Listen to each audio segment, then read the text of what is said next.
færdig, og så fik hun tilbudt sådan, jamen vi retter det bare op, det kan vi godt over på det der. Så blev det værre. Så havde hun bare ikke rigtig lyst til at lige tage en chance mere med det samme. Så tog hun hen et andet sted, få det fjernet der, og så får hun lavet det igen et andet sted også. Og hun så betaler prisen for det nye sted. Ja, men hvis kunstneren ikke er den rigtige, så kan hun komme lige nøjagtigt ud for det samme, selvom hun betaler. Jeg er i gang med sådan noget, lidt samme teknik, men bare med sådan en anden væske, der kan fjerne det igen. Trække det op eller noget. Ja, men få det fjernet med laser i stedet for. Ja. Kan man kun sige. I er klar? Og der er lyd igennem? Rigtig godt. Så starter vi nu. Ja. Starter med at fortælle os dit navn og hvem du er. Jamen, jeg hedder Bente og har lavet permanent makeup i 25 år og har drevet klinik i 30 år og har 6 klinikker nu, men laver udelukkende selv kun den permanente makeup. Har du selv en uddannelse inden for permanent makeup? Ja, det har jeg, og den ligger også mange år tilbage. Jeg startede for de der 25 år siden og tog først en uddannelse i Berlin. Har egentlig altid leget med tanken om, at jeg gerne vil have den her long time liner uddannelse, men havde egentlig ikke råd til det dengang. Og så tænkte jeg, at det kan måske være lige meget, hvor man tager sådan en uddannelse. Så jeg tog først en billigere uddannelse, og måtte ret hurtigt erkende, at det var ikke det, jeg kunne stå inden for, eller at jeg følte ikke, at jeg havde lært nok. Så jeg fik lige sparet sammen, og så tog jeg til München og fik min long time liner uddannelse. Og den har jeg været rigtig, rigtig glad for. Meget tilfreds med. Kræver lidt, men... Hvor dyr er sådan en uddannelse? Altså, den koster omkring 30.000 kroner. Ja, men kun for uddannelsen. Hvor lang tid tager det at få den uddannelse? Det tager først en uges tid, og så skal man komme igen, eller først øve derhjemme, og så kommer man igen, og så tager det igen nogle dage. Og det er sådan set det hele, men det er bedst at have en baggrund. Jeg synes som make-up-artist, ikke kun som kosmetolog, fordi at det vi lærer på kosmetologskolen, det er jo ikke så meget den dekorative side. Det er jo mere hudpleje og så videre. Selvfølgelig lærer man ret bryn, og det er også en stor fordel selvfølgelig at have været inden for skønhedsbranchen. Men hvis du har en baggrund som make-up-artist, så er du et godt skridt foran. Hvor stor forskel er der? Nu snakker du bare, at du tog en billig uddannelse først, og tog du en dyre lidt senere. Hvor stor forskel er der? Jamen, der var en kæmpe forskel. Der var slet ikke den disciplin i undervisningen, heller ikke de krav til, hvordan vi skulle arbejde. Man fik bare lige vist, jamen du skal bare gøre sådan og sådan. Der var heller ikke ordentlig intensiv faglærer og hvilke risici og så videre. Der blev det helt taget ikke stillet spørgsmål til noget. Man gik bare i gang. Man fik bare nogle modeller. Man øvede lige lidt på lidt hud, og så gik man i gang med nogle modeller. Det er der ikke noget galt i. Der skal bare stå en kompetent person ved siden af dig og vejlede dig. Og så skal man vide, at den optegning, man laver til for eksempel et bryn eller nogle læber, skal være fuldstændig perfekt. Så kan du sagtens gå i gang på en betalende kunde eller en kunde, som er model. Men der skal stå en ved siden af dig og skal godkende den tegning, du har lavet, og den skal bare være perfekt. Den skal være 100% perfekt. Også i forhold til, hvordan eller hvornår sådan en som jeg laver det, fordi at jeg kan tegne sådan lidt ud af hånden som frihåndstegning, men det kan en nybegynder ikke. Det er helt forkert. Uddanner du selv kosmetologer i Ja, det gør jeg. Ikke så vældig mange, men jeg har nogen, der tilmelder sig et kursus, og så samler vi sammen, og så følger vi selvfølgelig de regler, vi har fået fra Long Time Liner München, og det er dem, vi går efter. Så du er sådan en kompetent person, der godt kan... Det føler jeg. Altså, jeg ved ikke, hvem der ellers næsten skulle uddanne med de 25 års erfaring, jeg har, og den kontrol, der bliver ført med mig, er jo også afgørende. Jeg skal jo tage til Tyskland en gang om året og kontrolleres og certificeres, og de skal se, om jeg kører efter deres spilleregler. Så det er selvfølgelig vigtigt. Men det vigtigste er jo selvfølgelig, at man selv kan tegne, male og køre samvittighedsfuldt med de elever, man nu har. Det er selvfølgelig rigtig, rigtig vigtigt. Nu er vi lidt inde på nogle af de ting, som sådan kræver at blive mikropigmentisme. Hvad skal man kunne? Altså, hvem kan blive det? Kan alle blive det? I grunden kan alle blive det. Og det er nok der, problemet ligger. Alle kan jo lave en tegning, alle kan jo male et billede, men det er ikke altid, at kunstneren er lige god. Og der må folk jo gøre op med ens egen samvittighed. Er jeg en, der egner mig til det her? Er jeg rigtig dygtig til at tegne? Er jeg rigtig god til at rette bryn? Er jeg rigtig god til at tegne flotte læber op? Men noget helt andet er, som jeg også synes er meget afgørende, er jeg rigtig dygtig til at aflæse min kunde? Hvad er det, hun gerne vil have? Der er jo rigtig, rigtig meget psykologi i det. Når der træder en kunde ind, så skal jeg ligesom vide, hvad er det for en type? Skal det her være noget kraftigt? Skal det være noget vildt? Skal det være noget, der kunne ses? Skal det være make-up'et? Eller skal det kun indgå som en meget forsigtig, naturlig del af den kunde, du sidder overfor? Det er jo enormt vigtigt. Altså, ellers så rammer man jo fuldstændig skævt, hvis man kun går efter, hvad man selv synes. Du skal kunne læse din kunde. Og så må du hellere starte meget forsigtigt ud og sige, at vi laver bare en lille bitte smule, og nu prøver vi med den farve, og så kan vi altid gøre det lidt mørkere og så videre. Og så kan vi altid fylde lidt mere på. Og det er måden at gøre det på. Helt stille og roligt. Og kunden skal have et spejl, når man har tegnet det op først, og være med til at snakke om, er det sådan, du vil have det, eller skal vi regulere det lidt mere i den ene eller den anden retning? Men hvis jeg nu er god til at tegne, jeg er også god til at kende mine kunder, behøver jeg så reelt nogle uddannelse? Er den så vigtig?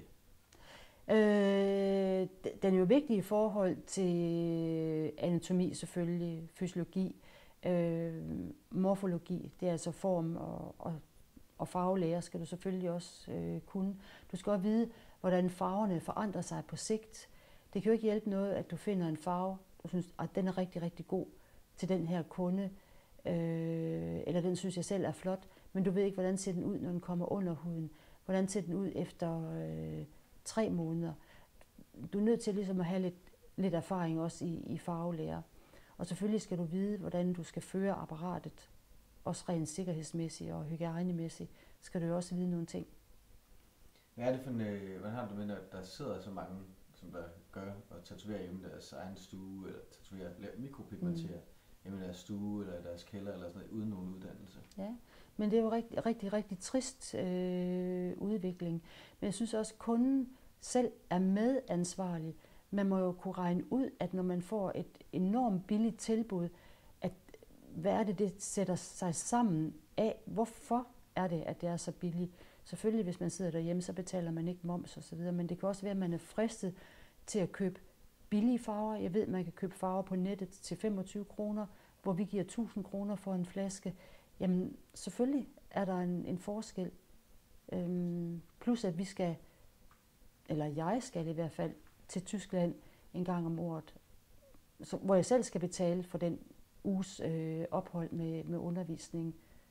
Så, hvad koster det? Det koster ca. 20.000. For en uge? Ja.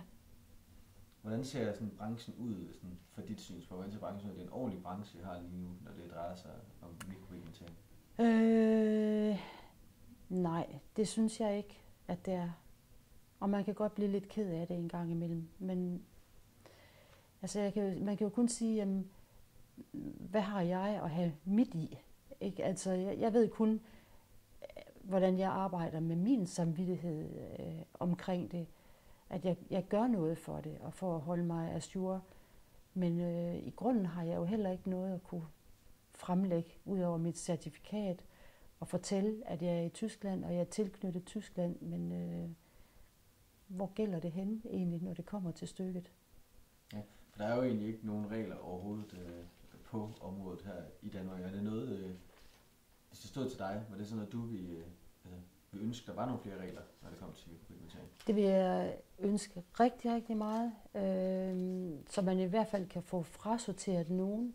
Men så synes jeg også, at det er både op til dem, der gerne vil arbejde med det og behandle, at de lige skal se på, jamen, er jeg nu god til at tegne det bryn? Er jeg nu god til at finde den rigtige form? Kan jeg nu finde trækkene frem, de gode træk frem i den kunde her, som jeg gerne vil behandle?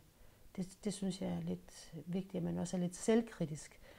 Og kunderne skal jo også være med til at være kritiske. De skal jo opsøge klinikkerne, se, hvordan er behandleren, hvordan ser hun selv ud, hvilken stil kører hun, og ja, hvad kan man sige, ja, nu tager jeg lidt tråden med det. Lad os samle op der, hvor det, hvis nu Sofie Løhde, sundhedsministeren, giver ud og sagde i morgen, der skal gøres noget på det her område her, Bente, vil du hjælpe os med det her? Hvad for nogle regler kunne så, synes du kunne være? Jamen, jeg kan så fortælle, at det har jeg faktisk prøvet en gang. Jeg har haft foretræde for ministeriet en gang, hvor vi prøvede det, der havde Ekstrabladet en hel masse skriverier om nogle frygtelige læber, og prøvede at tage fat i det, og sætte mig sammen med Teknisk Skole i København, som står for kosmetikeruddannelsen. Og der lavede vi faktisk en certificeret uddannelse. Og jeg vidste sådan set godt, at det ikke kom til at funke. Fordi at der er nogle læger der også skal uddannes.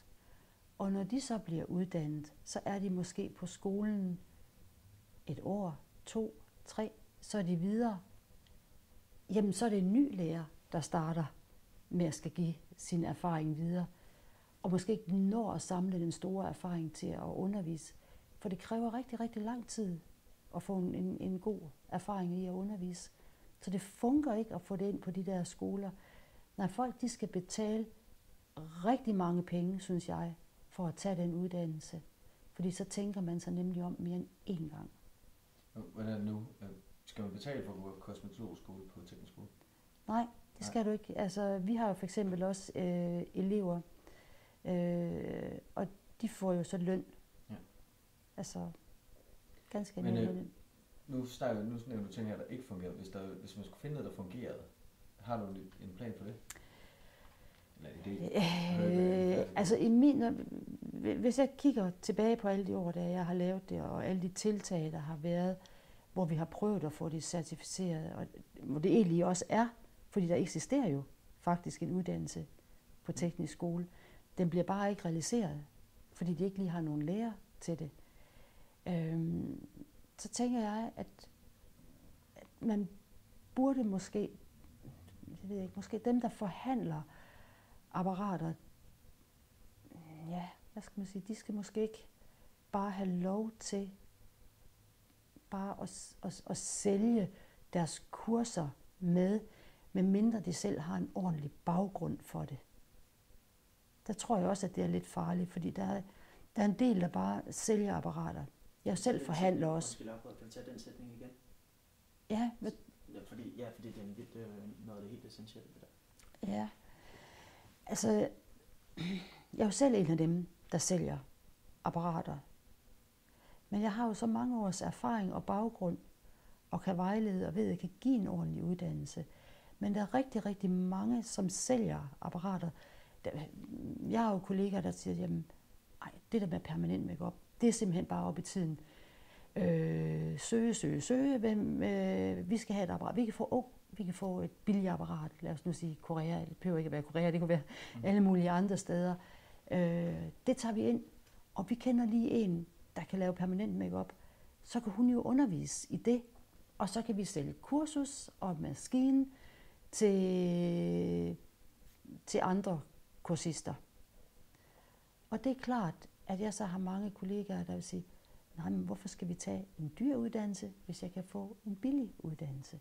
Så der bør måske stilles krav til os, som forhandler de her maskiner, og samtidig giver kurser i de maskiner, at vi er virkelig opdateret, og ikke, altså virkelig har en ordentlig baggrund i det her. Ja, jeg tænker også, du har også udover folk, udover dem du laver permanent makeup, så kommer også folk ind til dig, der har fået lavet grimme øjenbryn, for eksempel, eller grim læbe eller sådan noget. Ja. Er det noget, du oplever meget ofte? Det oplever jeg næsten hver dag. Ja. Hvorfor kommer folk ind til dig? Er det bare fordi det er grimt udført, eller mangler det? Jamen, det er som regel, fordi det er grimt udført. Fordi man har en forestilling om, at det at få for eksempel et par bryn, altså hvor svært kan det være, ikke? Altså at lave lige sådan et par streger i panden nærmest, ikke? Det kan jo ikke være så svært. Men det kan det. Fordi det er både noget med mimik at gøre, og jamen, har man hår, eller har man ikke hår? Igen det der med at læse kunden. Hvad er det, man gerne vil? Og man skal prøve at se bort fra de der modebryn. Man må aldrig lave modemakeup. Det her skal kun kompensere for det, man mangler. Så det vil sige, hvis man mangler hår, ligesom jeg gør herude i siden af mit bryn, jamen så kompenserer man med